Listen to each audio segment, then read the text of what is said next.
오늘은 진정한 힘은 하나님께 있습니다 라는 주제로 말씀을 나눠보도록 하겠습니다. 진정한 힘은 하나님께 있습니다. 역대기 상하서는 원래 한 책으로 되어 있는데요. 이 역대기 전체는 구약 중에서 가장 늦게 쓰여진 책에 속하고, 이 구약을 전체를 요약한 책이라고 볼 수 있으며, 그리고 이스라엘 백성의 결론이라고 말할 수가 있습니다. 그렇다면 역대기의 구독 대상은 누구였을까요? 바로 이미 포로 생활 이후에 디아스포라, 흩어진 디아스포라 세대이거나 또는 성전 재건의 시대의 그 세대를 말합니다. 이 역대상의 구독 대상은 그 전 세대가 아니라 바로 이 성전의 재건의 시작의 그 세대로 볼 수가 있습니다. 그래서 역대기서에 우리가 질문을 할 때 왜 하나님이 그들을 포로로 보내셨나? 그들을 왜 패망하게 하셨나? 라는 그런 질문이 있는 책이 아닙니다. 그것은 열왕기상의 질문입니다. 이 역대기상의 질문은 그 이스라엘 백성들의 결과를 죄로, 그 실패로 패망했던 그 결과를 보지 않습니다. 왜 하나님이 그들을 포로로 보냈느냐가 아니라 역대기상은 이제 다시 역대기서가 말하고 있는 핵심을 우리가 살펴보면 이스라엘의 백성의 정체성을 찾는 것입니다. 자신들이 누구인지에 대한 뿌리를 찾고, 그리고 이제 자신들은 무엇을 하며 또 어떤 희망과 목표를 이제 가지고 살아야 하는지, 나라가 전체가 다 망하고 성전이 불태워지고 다 무너졌다면 이제 그들의 희망은 어디에 있는지, 그것을 찾는지에 대한 질문이 바로 역대기 상하에 있습니다.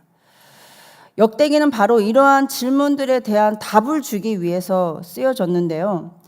우리에게는 이 족보가 너무나도 지루하게 느껴질 수 있습니다. 이 역대상의 족보는 우리가 쭉 오늘 열거해 봤지만, 저도 혼자 통독을 하면서 이렇게 길게 혼자 통독을 열거하는 거는 참 쉽지 않습니다. 그러나 이 역대기상에 나와 있는 이 족보가 너무너무 중요하다는 사실을 우리는 이 역사를 보면 알 수가 있는데요.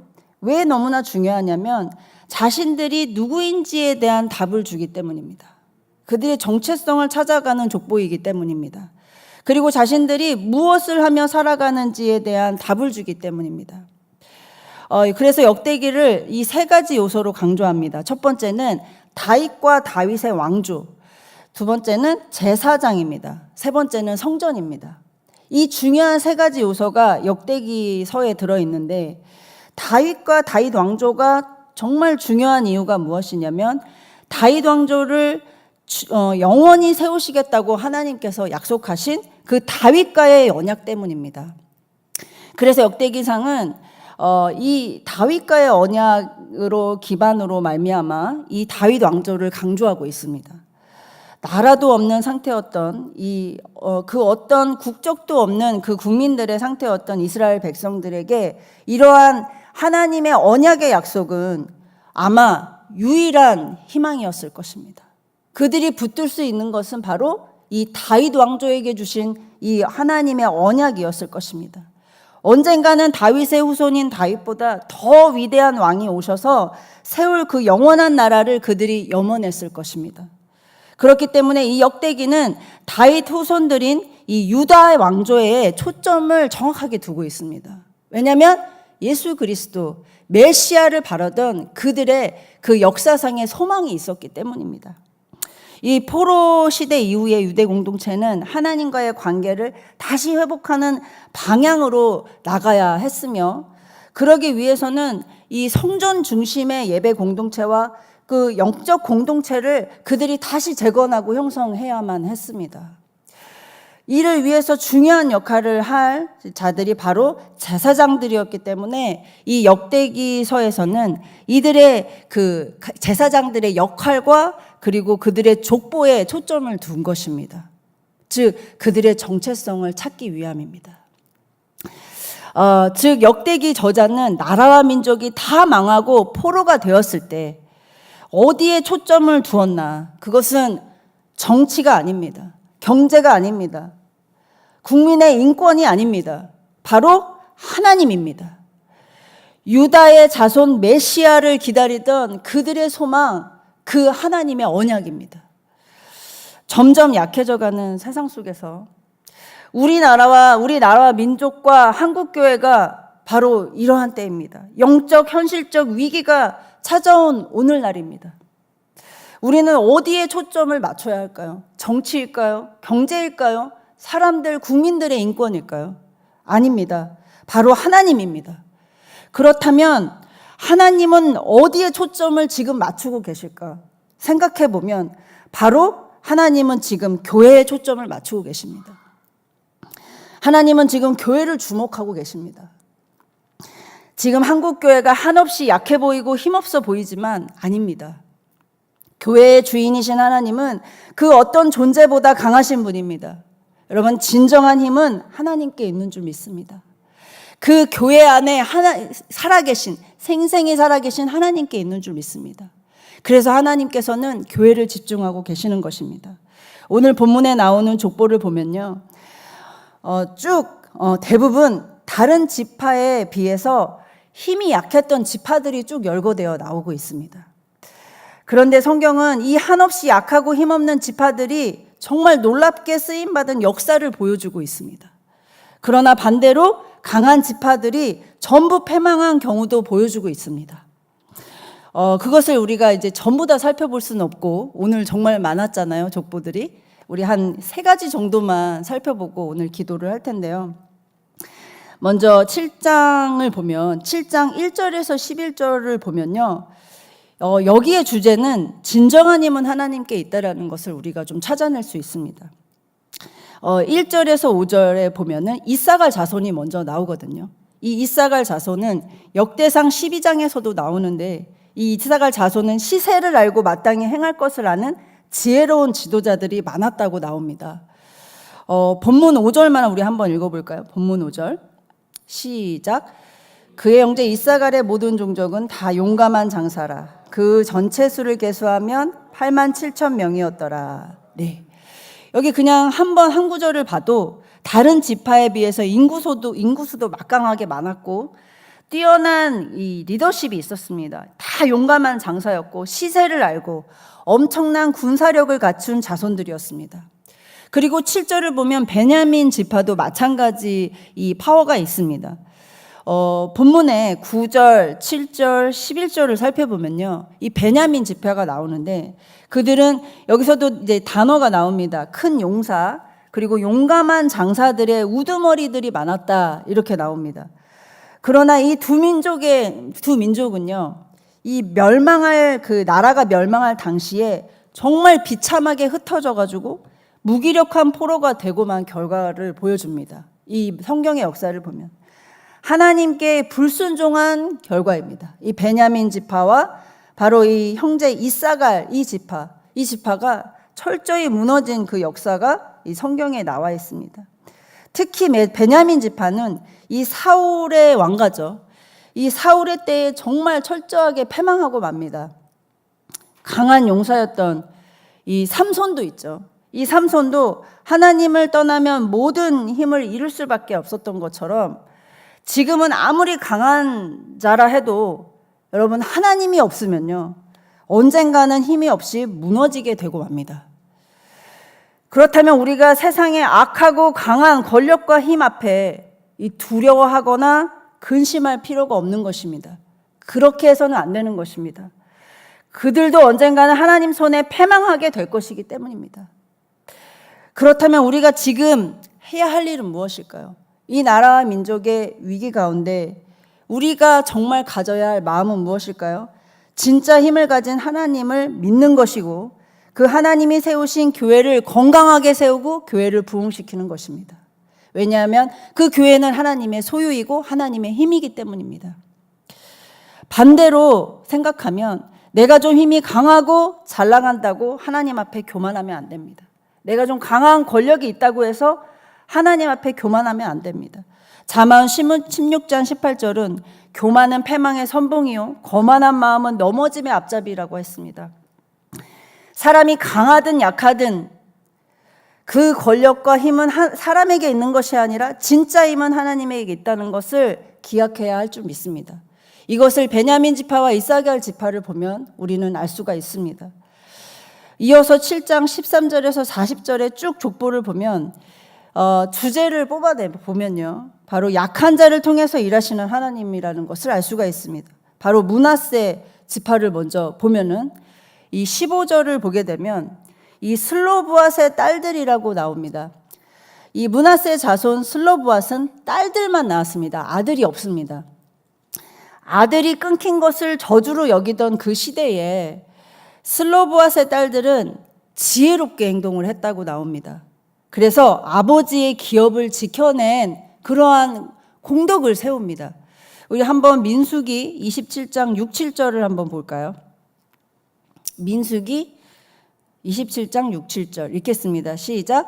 여호와께서 모세에게 말씀하여 이르시되 슬로브앗의 딸들의 말이 옳으니 너는 반드시 그들의 아버지 형제 중에서 그들에게 기업을 주어 받게 하되 그들의 아버지의 기업을 그들에게 돌릴지니라. 아멘. 네, 슬로브앗의 딸이 옳다고 인정받습니다. 그리고 아버지의 기업을 그들에게 돌려줍니다. 이런 딸들의 그 여자들이 정말 천대받던 그 시대에 이 슬로브앗의 딸들은 아버지의 기업을 되찾아온 것입니다. 그리고 또 한 가지 예로 에브라임의 딸도 그렇게 크게 쓰임을 받거든요. 본문 24절을 한번 읽어보겠습니다. 24절 시작. 에브라임의 딸은 7장 24절입니다. 시작. 에브라임의 딸은 세라이니 그가 아랫 윗성 베토론과 우센 세라를 건설하였더라. 아멘. 딸이 이 성읍을 건설한 겁니다. 여자가. 그래서 세라는 남자들도 해내기 어려운 이 성읍을 건설해서 가문의 계보에 당당히 족적을 남겼습니다. 족보에 여성이 언급되는 일은 이례적이지만 그만큼 그들의 업적은 굉장히 탁월했다는 걸 보여주고 있습니다. 여러분, 하나님은요, 약한 자도 강하게 세우셔서 사용하시는 줄 믿습니다. 내 자신이 한없이 연약하고 쓰임받지 못할 것 같습니까? 아닙니다. 그 정말 여성이 천대받던 그 시대에 성경은 당당히 이 여성의 업적을 기록하고 있습니다. 주님을 의지하고 강하게 붙드는 자를 세우시지 남녀를 차별하지 않으십니다. 강하든 약하든 하나님이 세우시면 그 어떤 사람이든 놀랍게 쓰임 받는 줄 믿습니다. 여러분, 이 시대 한국교회 진짜 주님이 함께 하시는 교회라면 정말 세상에 볼 때 정말 연약해 보일지라도 그 어떤 권력의 힘보다 강한 힘으로 이 세상을 하나님의 나라로 변화시켜 주실 줄을 믿습니다. 중요한 건 진짜 주님이 함께 하시는 교회인가? 그렇다면 그 교회는 정말 그 어느 권력보다 힘이 있는 교회인 줄 믿습니다. 하나님이 힘있게 사용하실 줄 믿습니다. 주님의 힘으로 일하고 주님의 힘으로 승리하는 교회인가? 우리는 이것을 우리 스스로 우리 교회에게 되물어야 합니다. 그리고 우리 자신, 우리 교회가 그런 교회가 되기를 간절히 소망합니다. 우리 이어서 8장을 쭉 볼 텐데요. 한 가지만 쭉 정리해 보겠습니다. 8장 1절에서 28절을 정리해 보면 여기의 주제는요, 다 망해도 다시 일으키시는 주님을 우리가 알 수 있습니다. 이 8절에 보면은 베냐민 자손들 족보가 8장 전체에 자세히 나오는데요. 사사기 20장을 보면 이 베냐민 지파는 동족을 배신하고 죽이고 기브아 사람들을 도왔습니다. 그러니까 배신자, 민족의 배신자죠. 이 베냐민 지파가 그렇게 그 민족을 배신함으로 인해서 그 전 지파들이 이 베냐민 지파를 멸절시키게 됩니다. 그래서 거의 멸절되다시피 하지만 그 후에 다시 재기합니다. 다시 번성해서 이스라엘의 재건에 크게 쓰임받는 기록이 있습니다. 우리 스가랴 10장 9절 함께 보겠습니다. 네, 함께 읽겠습니다. 시작. 유다와 베냐민 모든 사람들이 3일 내에 예루살렘에 모이니 때는 첫째 달 20일이라 무리가 하나님의 성전 앞 광장에 앉아서 이 일과 큰 비 때문에 떨고 있더니 유다와 베냐민이 이 예루살렘에 모입니다. 이 다른 지파보다 이 나라의 위기 앞에 유다와 베냐민은 앞서서 나라 민족을 위해서 기도하러 나왔습니다. 다른 지파의 이름은 나오지 않습니다. 이 정말 패망하고 정말 멸절되어서 위축되었던 베냐민 자손이 하나님 앞에 훗날 다시 일어서서 기도하고 있는 모습입니다. 이 본문의 33절부터 40절 족보를 쭉 보면 베냐민 지파들의 이야기가 그 족보가 쭉 나오는데 이 사울의 가문이 계속 이어져서 번성하는 이 족보거든요. 이 사울, 이게 기스의 아들 사울로부터 쭉 번성해 나가는 것을 우리가 족보를 보면 알 수 있는데, 그러면 왜 패망한 이 정말 죄가 많은 사울의 이 가문이 왜 계속 부흥을 하는 것일까? 이런 질문을 던질 수가 있습니다. 베냐민이 다시 부흥할 수 있었던 이유는 무엇일까요? 그 역사 속에서 누군가 그 가문에 순종을 심었기 때문입니다. 누구일까요? 요나단입니다. 다윗을 왕으로 세우신 하나님의 뜻에 순종했던 요나단이 그 가문에 순종을 심었기 때문에 그 후대에 부흥이 일어나게 된 것입니다. 우리 하나님 말씀에 순종하는 것만이 우리의 가정과 우리 나라 민족의 승리의 비결인 줄 믿습니다. 교회에 부흥이 오게 되는 비결인 줄 믿습니다. 여러분, 말씀을 정리하겠습니다. 사람이 아무리 약해도 강해도 진정한 힘은 하나님께 있는 줄 믿습니다. 우리가 이스라엘의 역사의 족보와 역사를 보면요, 하나님은 강했던 그런 지파들도 망하게 하시고 약한 지파들도 다시 들어서 주시는 역사, 이 정말 역사의 흐름을 이 성경을 보면 우리가 알 수가 있는데요. 사람의 힘이 약한 힘, 이 악한 힘과 권력, 진짜 힘이 아님을 우리가 또 알 수 있고, 한없이 약한 힘이라도 하나님이 들어서 주시면 정말 파워풀한 그 힘으로 다시 이스라엘을 재건케 하시는 하나님을 성경을 통해 볼 수가 있습니다. 정말 악한 힘과 권력의 그 사람의 힘, 그것은 진짜 힘이 아닙니다. 결국 다 망하게 됩니다. 성경을 보면 우리가 알 수가 있죠. 특히 세상의 권력의 힘은 절대 하나님을 이기지 못함을 우리가 성경을 통해 알 수 있는 것입니다. 정치, 경제, 나라의 위기가 온 지금 대한민국의 지금입니다. 정말 때때로 정말 시기가 올 때마다 계속 흔들리는 이러한 대한민국의 현실인 지금 앞에 나라가 패망했을 때 에스라와 스룹바벨, 느헤미야 같은 사람들이 말씀 부흥을 일으키고 성전을 다시 재건하고 그렇게 해서 다시 나라의 힘을 되찾은 것처럼, 여러분, 나라의 힘은 어디에 있습니까? 바로 말씀에 있고 교회에 있는 줄 믿습니다. 그래서 우리가 이 시대, 지금의 때에 우리가 해야 할 일이 무엇인가? 우리 그리스도인들이 스스로 생각해야 할 그 생각은 내가 먼저 말씀을 붙드는 것입니다. 내가 스스로 말씀을 붙들고 교회를 건강하게 세워나가는 것입니다. 스룹바벨과 에스라와 느헤미야 같은 사람들이 성전을 재건했던 것처럼 우리도 이 시대에 무너져가는 하향평준화되는 교회를 다시 건강하게 세우는 것인 줄 믿습니다. 그것이 하나님 기쁘신 뜻인 줄 믿습니다.